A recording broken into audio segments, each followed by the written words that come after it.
Union budget जब भी पढ़ोगे तो फिस्कल डेफिसिट और रेवेन्यू डेफिसिट देखने को मिलेगा। अब ये होता क्या है, बिल्कुल आसान भाषा में समझते हैं। Fiscal deficit is the difference between total expenditure and total receipts excluding borrowings.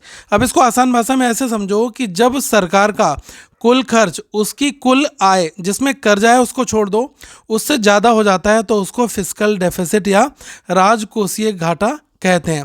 Example से ऐसे मैं आपको समझाता हूँ कि अगर सरकार की कमाई कम है और उसके खर्चे बहुत ज़्यादा हैं तो उस कमी को पूरा करने के लिए सरकार को थोड़ा कर्जा लेना पड़ता है।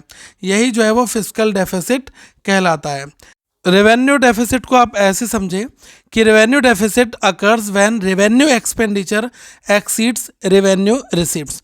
मतलब साफ है कि जब सरकार का जो राजस्व व्यय है वह उसकी जो रेवेन्यू रिसीप्ट्स हैं उससे ज़्यादा हो जाए तो उसको हम लोग रेवेन्यू डेफिसिट या राजस्व घाटा कहते हैं। मैं आपको एक एग्जांपल देता हूँ कि अगर सरकार जो है वो वेतन, पेंशन और सब्सिडी पर ज़्यादा खर्च कर रही है और टैक्स से मिलने वाली जो आय है वो काफ़ी कम है तो यहाँ पर रेवेन्यू डेफिसिट देखने को मिलेगा। तो फिस्कल डेफिसिट में क्या है कि जो टोटल जो कुल खर्चा है वो ज़्यादा है कुल आय से, और जो रेवेन्यू डेफिसिट है उसमें क्या है कि जो आपका राजस्व खर्च है वो ज़्यादा है राजस्व आय से।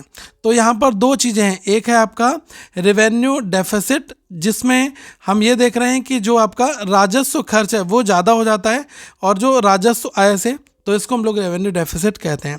इस इन्फॉर्मेटिव वीडियो को आगे जरूर फॉरवर्ड करेगा, ज़्यादा लोगों तक पहुँचे। मेरा नाम है विकास शर्मा, यूनियन बजट को मैं आप सभी को एक्सप्लेन कर रहा हूँ। आगे हम फिर मिलेंगे। Thank you so much guys.